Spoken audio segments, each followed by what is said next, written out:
just because people are out, families out, and he'd be able to look around and see people that he cared about and loved, and believe that they loved them too, and he would know it. Yesterday at his memorial, they talked about he wasn't he didn't have a lot of words. I don't remember like long conversations, but he had a lot of sayings. And one of them they talked about yesterday is, anybody? Never had a bad day in my life. Now after his stroke, that became his focal statement. That was his main go-to statement. Before that, he said that every once in a while, but he had a lot of statements he would say. He had a lot of statements about weather. Some involved women of the night, well diggers, establishments and dollar days that would be hot there, nervousness, days of the night going to church, being nervous, long-tailed cats in a room full of rocking chairs, being nervous. When I would ask him for advice, I don't know if he ever gave me like advice. I remember some, but most of what I remember is, well, a man's got to do what a man's got to do. Usually men would disagree with me, but he would tell my sister, you got to do your best. If you think that's best. I think that's some kind of double standard between girls and guys. I don't know. But the older he got, the smarter. The older we got, the smarter he got. I was a kid once too, Brian. Don't do as I say. Do as I say, not as I do. There were some comparisons to Shinola, and I don't know what even Shinola is. So I guess whenever he said that, he would be right, that I wouldn't know the difference between something and Shinola. He would be correct about that. He would talk about things being, let's call the kettle black, the pot black, and then he used somebody else's name. I think it was a couple boxers, but he used a different name for black. I don't want to, that was, old school. You could talk like that back then. I remember my dad as a kid, when I was a kid, he was, there was a couple times where he was home because of a back injury. And when he was in charge of the TV, which when he was home, he was in charge of the TV, we watched a lot of Westerns and Kung Fu movies. When my mom was home, I watched musicals. We can talk about my confusion in life later. But that's kind of how I was brought up. And Dad loved Westerns, and with all these statements and his attitude, he never lived the cowboy life, but he wanted to be a cowboy.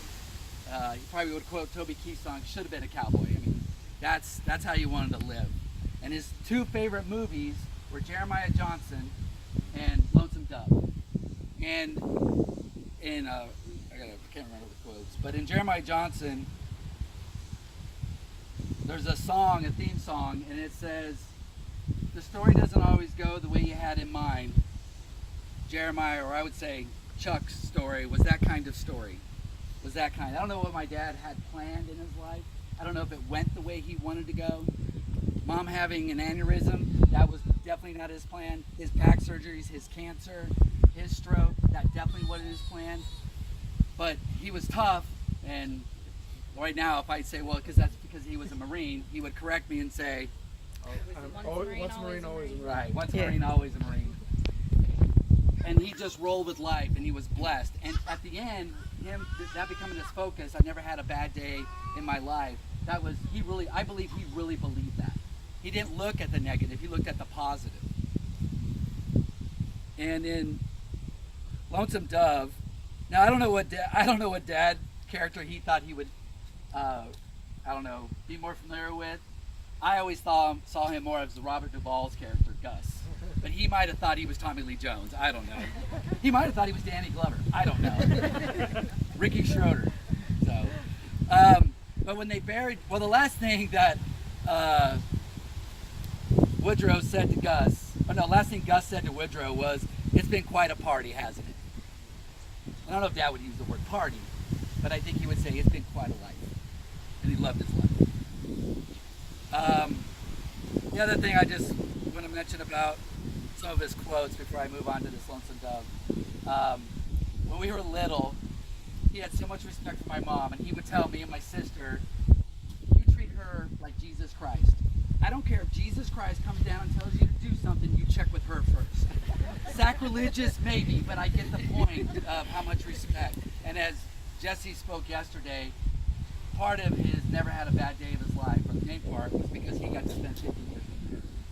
They got to spend 50 years together as best friends, not just people sharing a room together. They were best friends. And I hope that all relationships have that too. So when they buried Gus, they put over, when he buried him under these groves of pecan trees in Texas, it says, and it's in Latin, so please bear with me. Uva uvum vivendo varia fit. And that's what they put on his grave, which basically means, it means literally a grape changes color or ripens when it sees another grape.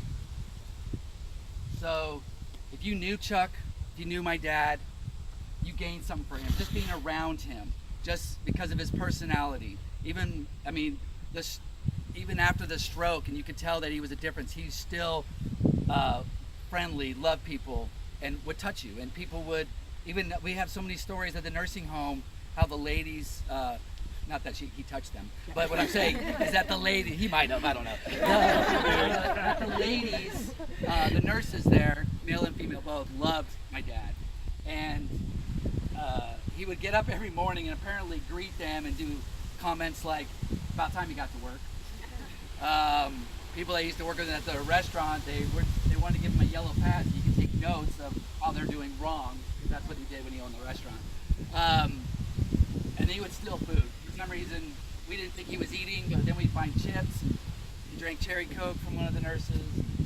And so I believe that this statement here, that when a grape ripens another grape, is that meeting my dad, anytime you spent with him, you gained something from just being in the same room with him, and definitely spending a life with him.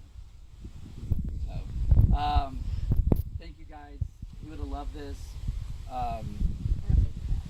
Why? He would love all the people. Yeah. Yes, but I'm not What? sure. This is my funeral? What? Yeah. Because last time I talked to him, he said he was going to outlive Mom. So he might have been, again, there's something that wasn't planned in his life. So I'm going to say a little prayer, and then Zach and Christopher, his two oldest grandsons, are going to come and place him.